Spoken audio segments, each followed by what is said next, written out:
Alors, j'appelle sur scène Benoît Tinetti, directeur adjoint RSE chez CMA-CGM. Bonjour. Louis Nègre, vous êtes président du GART et maire de Cagnes-sur-Mer. Bonjour, monsieur. Je vous en prie. Monsieur Hippolito. Monsieur Hippolito, bonjour. Vous êtes PDG de AzurTruck et président de UPE06. Et Philippe Mangeard. Bonjour, vous êtes fondateur de TK Blue Agency et de Global Climate Initiative. D'ailleurs, c'est avec vous qu'on va commencer. Absolument. Vous avez suivi quand même l'évolution de cette histoire récente de la réglementation environnementale. Vous me parliez du Grenelle il y a 20 ans. On est passé d'une autre dimension, en fait. Vous avez un micro juste là. D'accord. Merci d'abord de m'avoir invité. Je suis content d'être au milieu d'un si beau panel.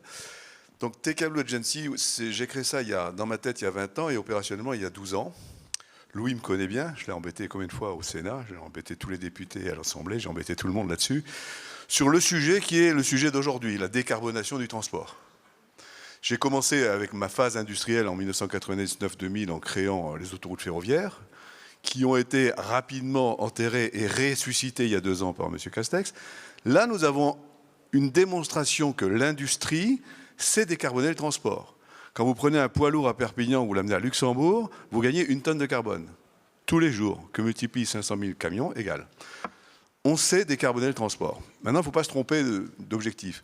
Quand on a, et j'étais très fier, co-rédigé avec plus d'une centaine de personnes, tout ce qui a fait la loi Grenelle 1 puis la loi Grenelle 2, si on s'intéresse particulièrement à la loi Grenelle 2, tout était dit. Sauf que, miracle, on ne sait pas, lobby, j'en sais rien, mauvaise compréhension, j'en sais rien, complexité, j'en sais rien, on a oublié l'essentiel. On a oublié dans les dispositions de réglementation de la réduction des émissions de gaz à effet de serre de la loi Grenelle 2, on a oublié tout bêtement le scope 3. Je rappelle, scope 1, scope 2, c'est facile, c'est les émissions des énergies directes et indirectes. Très bien, électricité, gasoil. Le 3, c'est tout le reste. C'est les voyages dont parle Madame la députée, c'est les déchets, c'est les transports, c'est les produits achetés, c'est les produits vendus, et on les a mis de côté. C'est rigolo. Notamment le transport, quoi. Il a fallu attendre le 1er juillet 2022, le 1er juillet 2022, 10 ans après la publication de cette loi Grenelle 2 du 10 mai 2012, pour enfin que le scope 3 soit pris en compte. Maintenant, on va pouvoir décarboner. Mais il faut parler vraiment clair. Moi, je reproche à Madame la députée de parler de taxes. Il vaudrait mieux parler d'éco-contribution. Les gens comprendraient. Nous, dans le transport, on comprend ça. Nous, on veut que nos chargeurs nous financent nos opérations de décarbonation. Eh bien, si on affecte une éco-contribution au volume d'émissions de gaz à effet de serre de chaque opération de transport, on a là, non pas 1 milliard, Madame la députée, on a 4 milliards par an. Et avec ça, on fait la transition énergétique d'un maillon essentiel de nos émissions qui s'appelle le poids lourd. Mais, au-delà de ça, rappelons-nous que l'essentiel de la pollution des émissions de CO2 du transport, c'est surtout les voitures particulières. C'est là qu'il y a un boulot à faire. Et la bonne nouvelle, et je m'arrêterai là, sinon je suis trop long, c'est qu'on sait le faire pour les voitures. On ne sait pas encore le faire pour les poids lourds. Monsieur Louis Nègre, vous étiez au Grenelle 2, hein, je crois, c'est ce que vous me disiez. Vous avez participé au projet de loi Grenelle 2. Oui, oui. Est-ce que hier, on n'allait pas assez vite et aujourd'hui, on va trop vite? D'accord. Non, et hier, on n'avait pas du tout conscience de l'explosion des prix de l'énergie, de la situation de notre énergie nucléaire. On était très heureux. Et de notre bilan carbone? Pardon? Et de notre bilan carbone? Et le bilan carbone, en 2012, n'apparaissait pas, honnêtement. Bon. Et là, aujourd'hui, il nous tombe tout sur la tête.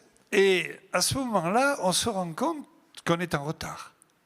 Madame la députée l'a dit, Philippe Mangeard nous rejoint, je pense que nos collègues ici, aujourd'hui, moi, j'en suis à dire qu'il faudrait imaginer qu'on est en temps de guerre. Quand vous êtes en temps de guerre, regardez ce qui s'est passé durant la Deuxième Guerre mondiale.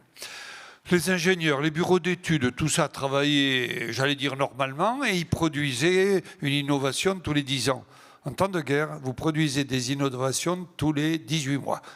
Pourquoi? Parce que toute la société est orientée vers cet effort surhumain, il faut gagner la guerre, etc. Et donc ça entraîne un mouvement complet de toute la société. Donc aujourd'hui, j'estime, j'ai réuni... Donc ça ne va pas assez vite, hein, si je comprends bien.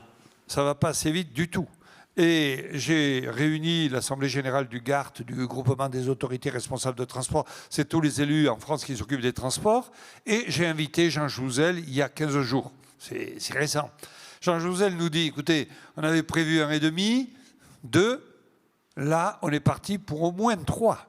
Donc, à 3, ce que nous avons connu ici, que ce soit ce qui s'est passé à Cannes, il y a eu 20 morts, que ce soit ce qui s'est passé avec Alex, il y a eu presque 20 morts aussi, dans une région très civilisée, très développée, ça nous arrivera demain encore. Donc, il y a le feu au lac. Alors, Chirac nous l'avait dit, hein, qu'il y avait le feu à la maison. Rappelez-vous, et ça ne date pas d'aujourd'hui. Aujourd'hui, il faut vraiment qu'on prenne conscience qu'on est dans une situation où il faut vraiment... Alors, la pression qui s'exerce, notamment, et Al Gore a peut-être raison, hein, la pression qui s'exerce sur nous tous à travers les prix, l'explosion des prix de l'énergie, fait que l'ensemble de la société est touché, vraiment touché. Donc on ne pourra pas continuer à déverser de l'argent et à utiliser le carnet de chèques. Il faut changer de comportement, il faut évoluer dans notre culture et donc il y a des investissements, on y reviendra sans doute tout à l'heure, à faire, mais les orienter différemment. Hein. Ouais. On a parlé de beaucoup de modes de transport. On peut parler de transport maritime. Benoît Tinetti, est-ce qu'aujourd'hui c'est possible de décarboner le transport maritime ? Alors, ça sera compliqué, mais bien évidemment, on s'y attelle et on n'a pas attendu 2022 et ce qui s'est passé récemment pour accélérer là-dedans. Pour donner quelques ordres de grandeur qui sont toujours importants, le transport de marchandises, donc CMA-CGM, c'est principalement un acteur de transport de marchandises maritime, mais pas que, un acteur de la logistique. Transport de marchandises, c'est à peu près 10% des émissions de gaz à effet de serre mondiales. Et le transport maritime de marchandises, c'est 3%. Donc 3%, c'est effectivement non négligeable.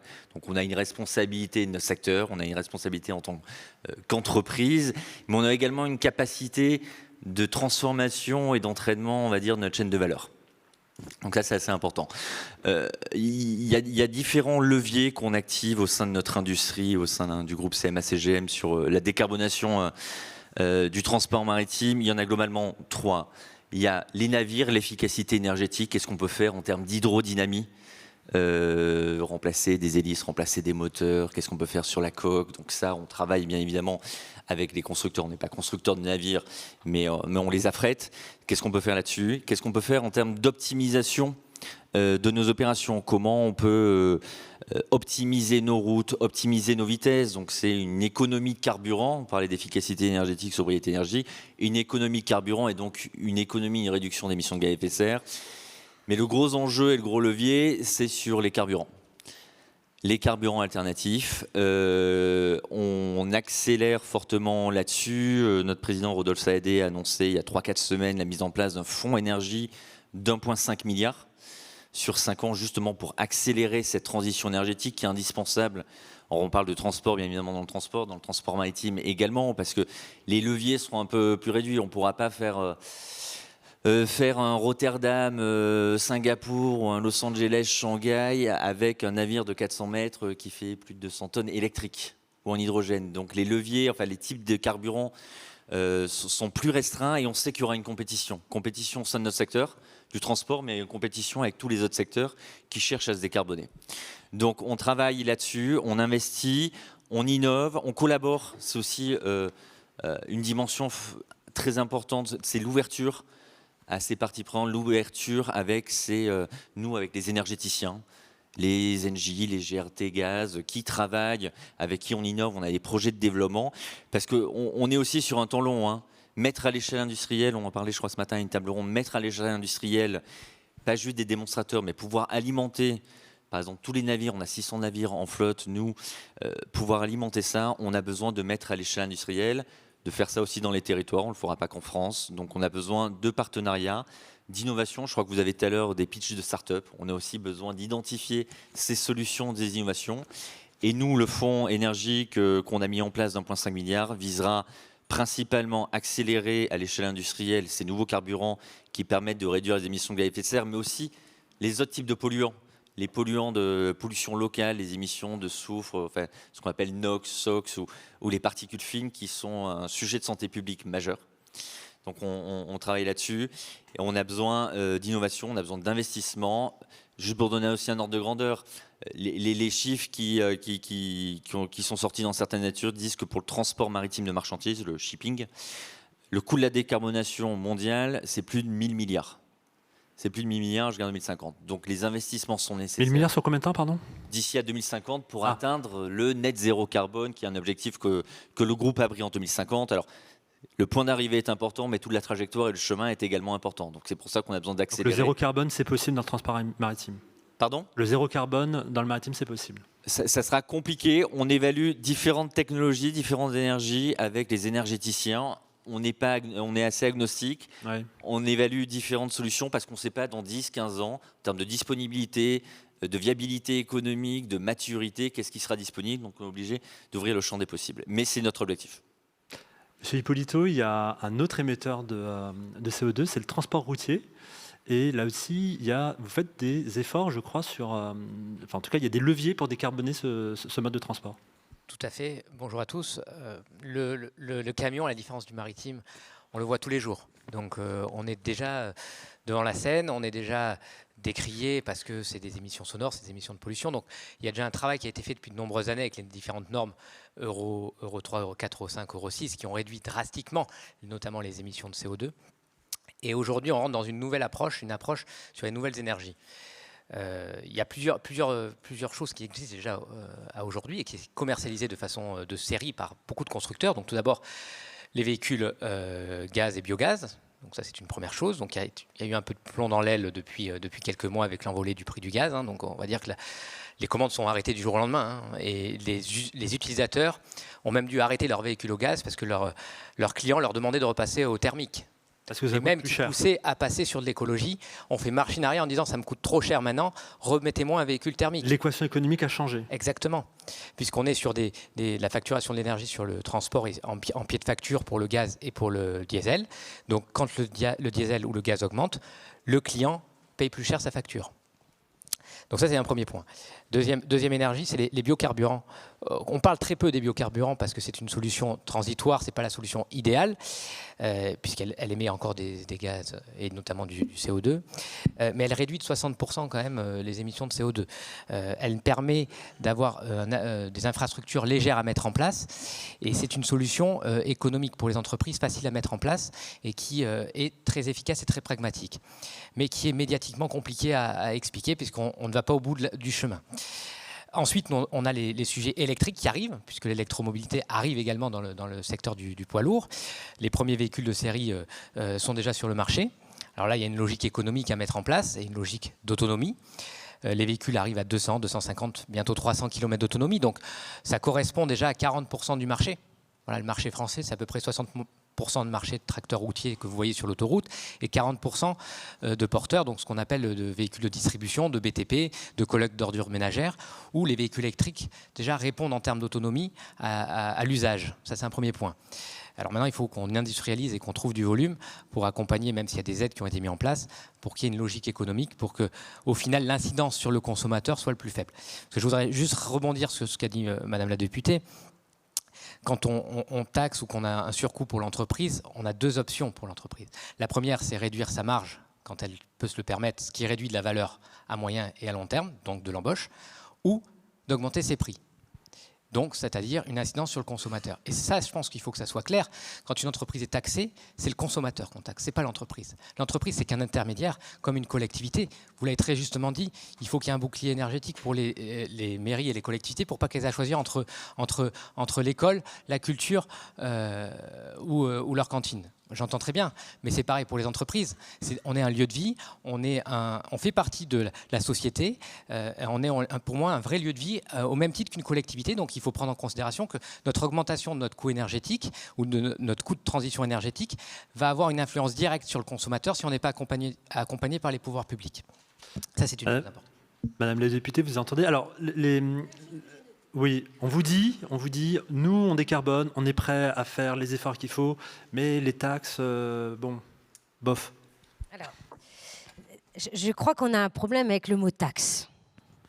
Ou éco-contribution, comme disait M. Mangeard. Éco-contribution, au niveau européen, on appelle ça redevance, vous voyez. Le problème de fond, c'est qu'on a les outils, qu'on la paye en redevance, etc. Celui qui pollue, c'est celui qui paye. Ça, c'est le principe, tout le monde est d'accord. Vous avez une entreprise, un citoyen ou une collectivité, tout le monde est d'accord sur le principe. Après, chacun essaie de tirer la couverture avec des mots pour essayer de ne pas payer. C'est un peu ça. Hein. On vous dit, il y a des conséquences. Alors, justement, j'ai tout noté. Tout d'abord, monsieur. Alors, moi aussi, j'ai été dans le Grenelle de l'environnement. Incroyable, le Grenelle de l'environnement. Et c'est une écolo qui le dit. Incroyable la méthode, incroyable les mesures. Exemple concret, relance du fret ferroviaire. Vous pouvez prendre le document à l'époque. Nous sommes en 2007. Nous sommes en 2022. Il est écrit noir sur blanc. La relance du fret ferroviaire doit atteindre minimum d'ici 2014. Minimum, c'était 14%. Nous sommes en 2022 et nous sommes à 9%. Et au fait, c'est là où ça ne va pas.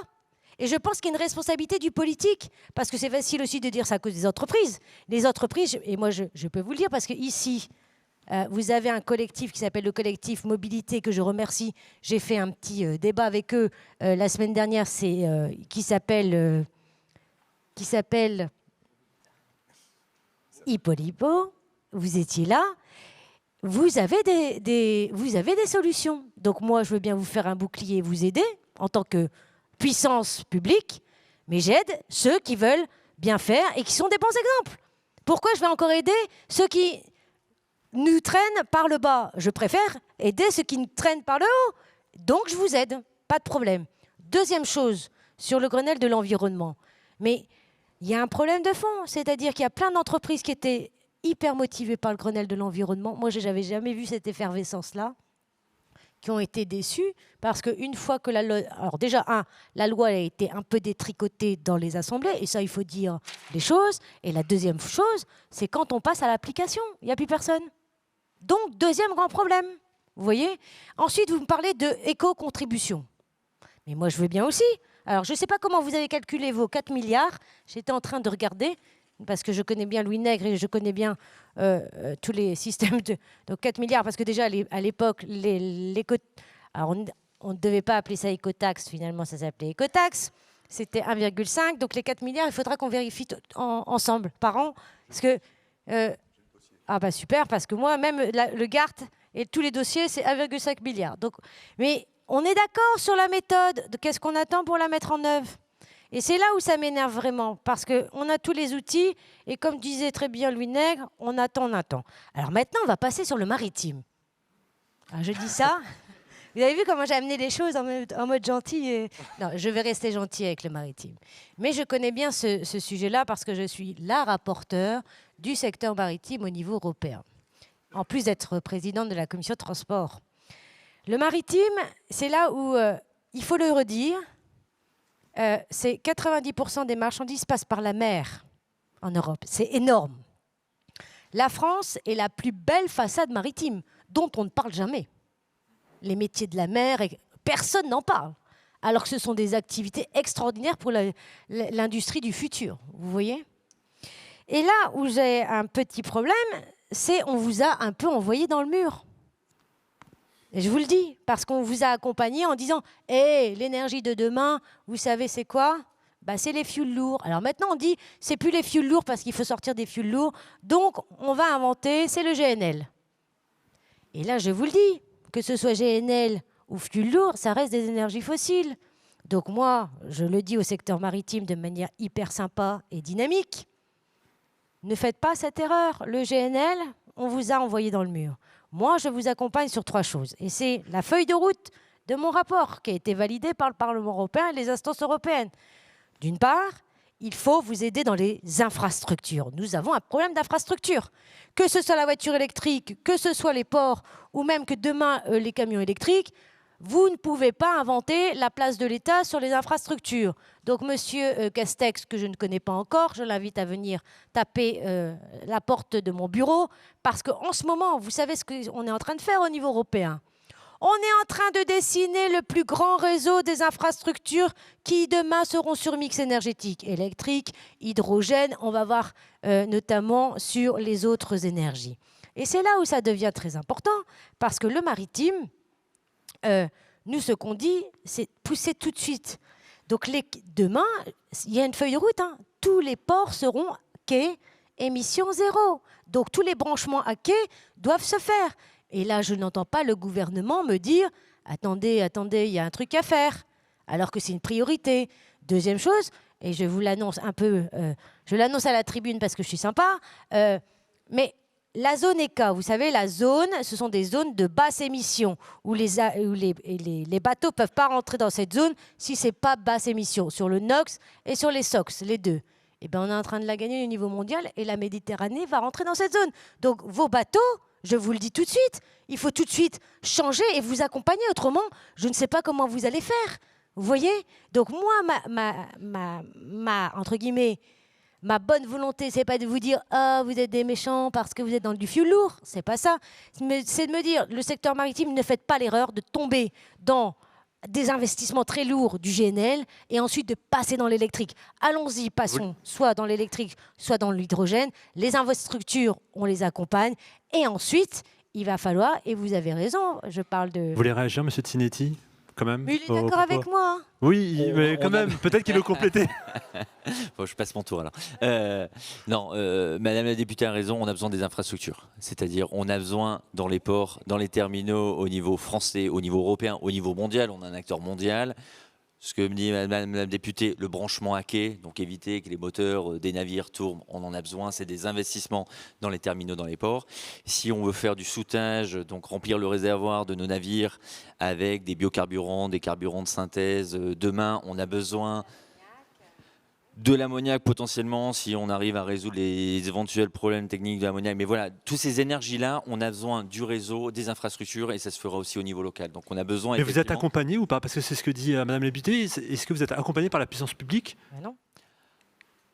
Alors, disons qu'il y a dans certains ports, enfin, c'est beaucoup au niveau local et la volonté également au niveau local. Donc, il y a des choses qui se font, il y a des réglementations en place. En Californie, par exemple, je prends un exemple, en Californie, le branchement à quai est obligatoire. Donc, ça veut dire qu'aussi, le gouvernement de Californie a mis les moyens, les infrastructures pour mettre en place ça. Donc, il y a une volonté politique. Nous, on est prêts à accompagner ça, bien évidemment. Je termine, monsieur le journaliste Nabil Bourassi, s'il vous plaît. Mais c'est très important ce qu'il dit. C'est-à-dire que on doit avoir un État stratège sur les politiques de mobilité et de transport. Je dis ça pourquoi? Parce que si vous laissez les villes faire, eh ben les villes, elles vont rentrer en compétition. On va avoir des villes à double vitesse, on va avoir des régions à double vitesse. Oui, mais ce n'est pas un État qui va porter une vision stratégique. Je vous coupe parce qu'on a 13 minutes. Mais justement, je fais le lien avec ce que vous dites. L'État stratège, c'est, vous l'avez dit tout à l'heure, le Grenelle 2 qui n'a pas rempli ses objectifs, Monsieur Nègre, sur le ferroviaire notamment. On peut effectivement s'inquiéter. Tout le monde est d'accord autour de cette table pour dire qu'il faut des investissements, parce que des discours, on est tous capables d'en faire. Hein. Et je constate qu'après le Grenelle 2, le Grenelle 1, le Grenelle 2, on a pris conscience en France d'un certain nombre de choses. Mais cette crise-là, personne ne l'avait prévue, et y compris... C'est la guerre en même temps. Hein. Pardon ? Personne n'avait prévu la crise et la guerre, notamment voilà, en Ukraine. Personne. Hein. Bien. Ça nous tombe sur le coin de la figure. Comment réagit-on?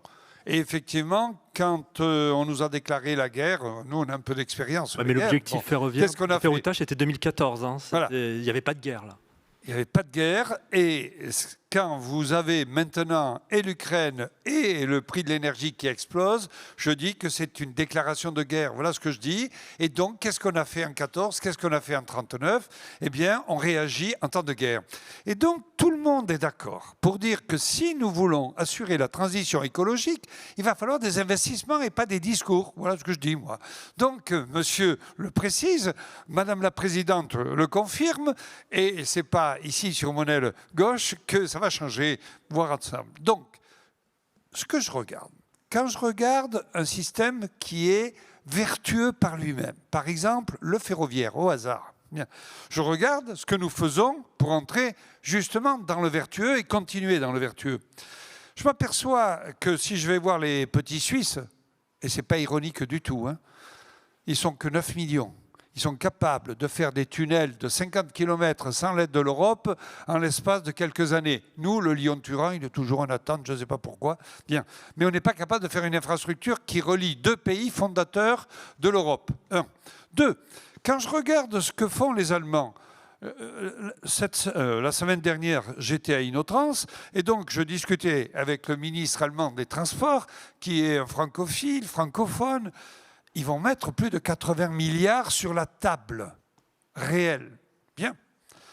Puis je regarde avec nos amis italiens, il y avait aussi l'ambassadeur d'Italie, et il me dit l'Allemagne c'est pas mal, mais nous, on a compris. Donc on va mettre plus de 120 milliards uniquement sur le ferroviaire, en investissement. Alors je me retourne vers mon gouvernement et je lui dis combien ? Monsieur Farandou demande 100 milliards, je crois. Le PDG de la SNCF demande 100 milliards. On est d'accord là-dessus, sur ces grands chiffres. À 10 ans, j'estime qu'il faut à peu près 10 milliards par an si on veut mettre le ferroviaire à niveau. À niveau, hein, pas... Bon, parce que là, on est en train de se dégrader au niveau... Donc, si nous voulons une transition écologique, il faut en payer le prix. Et si on en paye le prix, ça signifie des investissements. Soyons cohérents. Mais je fais un tac au tac parce que tout ce que dit Louis Nègre est vrai.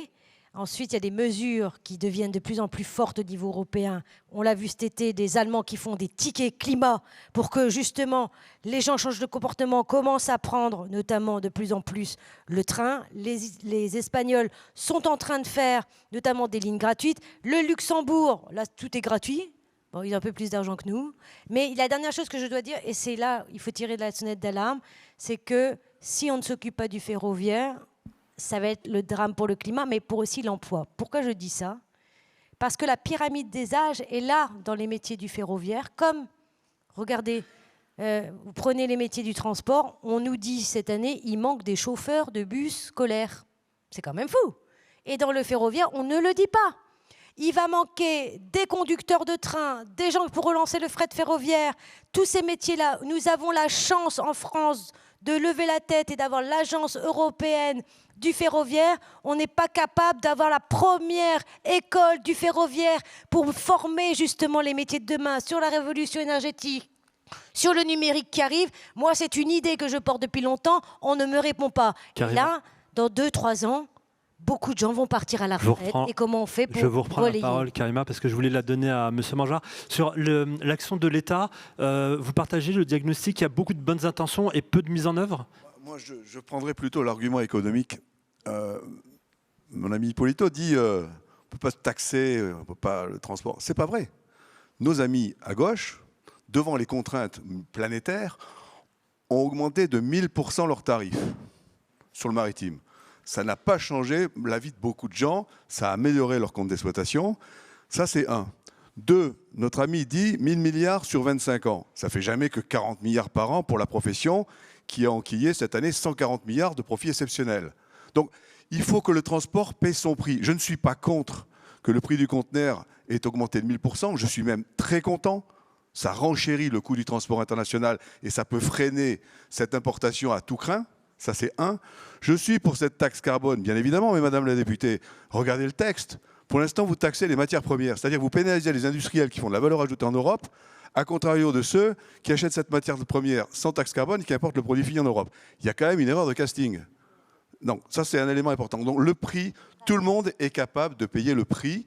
Le problème du transport depuis 25 ans, notamment du ferroviaire, c'est qu'il n'est pas assez cher. Et pourquoi le ferroviaire n'est pas assez cher ? Parce que la route est hyper compétitive. Et pourquoi la route est hyper compétitive ? Parce qu'on a rompu le pacte social européen avec des conditions de travail, des conditions d'exploitation assez épouvantables. Donc il faut payer le prix et on bougera moins de marchandises et elle sera mieux transportée. Monsieur Hippolito, vous voulez peut-être apporter un élément ? Ça me choque un peu quand on dit qu'on a des conditions de travail. C'est ce que j'allais dire. On a renforcé les conditions de travail du routier. Excusez-moi, la législation, elle est là. C'était il y a 4 ans. Le pacte social, ça il y a 4 ans, ça a démoli la profession pendant ce temps-là et ça a démoli les prix. Je trouve que bon, c'est pas tout à fait éthique de dire ça, mais bon, peu importe, je ne rentrerai pas dans ce débat-là.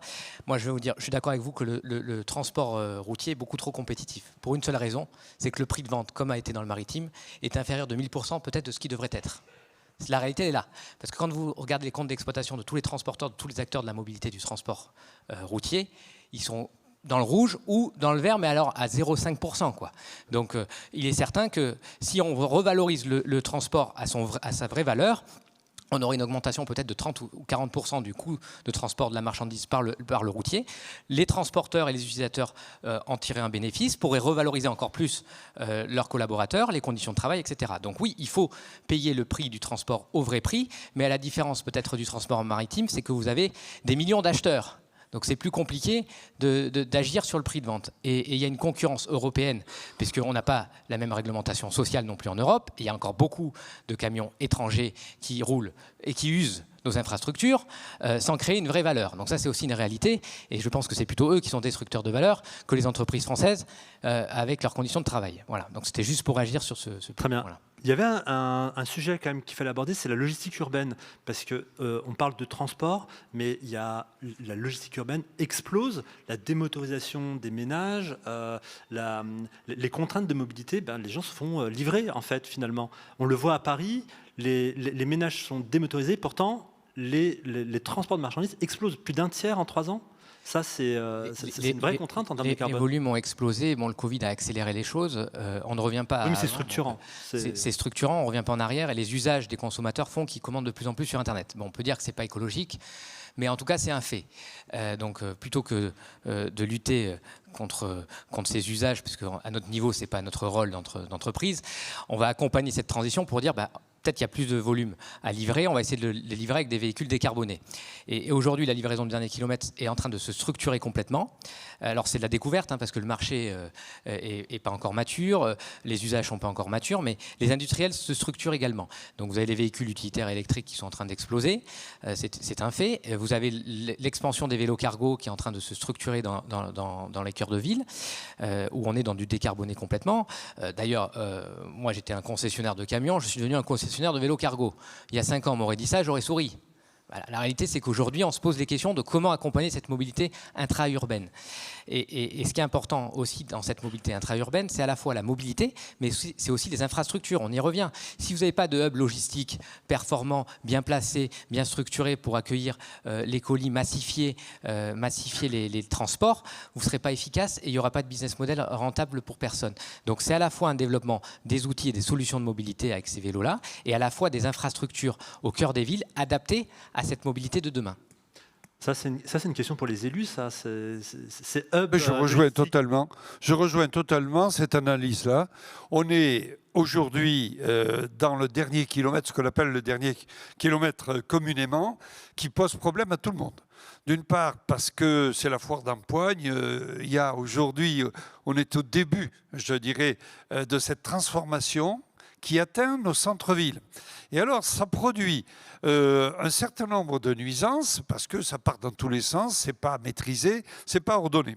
Donc, l'État a décidé de s'en occuper et vient de créer un groupe de travail dont le GART a la responsabilité avec Anne-Marie Hydrac, qui est une grande spécialiste de ce domaine. Et nous allons, avec tous les chargeurs, avec tous les acteurs qui sont sur la route, faire en sorte d'amener j'allais dire, un peu de maîtrise dans ce domaine-là, qui en a bien besoin, en accentuant, en incitant à prendre des moyens décarbonés et en évitant ce que nous avons aujourd'hui, c'est-à-dire une foire d'empoigne générale. On va peut-être aller vers un mot de conclusion. Karima, 30 secondes. Non, mais c'est pour répondre parce que c'est en train d'exploser. Et donc, à un moment, le dernier kilomètre, la concurrence va être très dure. Il faut le dire. Et donc, il ne faut pas que ce soit du n'importe quoi. D'où l'arrivée des plateformes numériques qui font que la concurrence est sévère sans que certains respectent le volet social. D'où la réglementation européenne qui est en train de se faire. Ça, c'est la première chose. Monsieur, tout à l'heure, vous disiez justement sur la taxe carbone, parce que moi, j'aime bien quand je me fais titiller de répondre. Vous voyez, c'est intelligent, mais c'est surtout poli. Donc, sur la taxe carbone aux frontières, aujourd'hui, on sait que dans la concurrence, elle est mondiale. Elle est mondiale. La taxe carbone aux frontières, c'est un premier pas pour dire notamment aux Asiatiques, c'est la première chose. Je pense que le signal européen est très fort, mais ça ne suffira pas.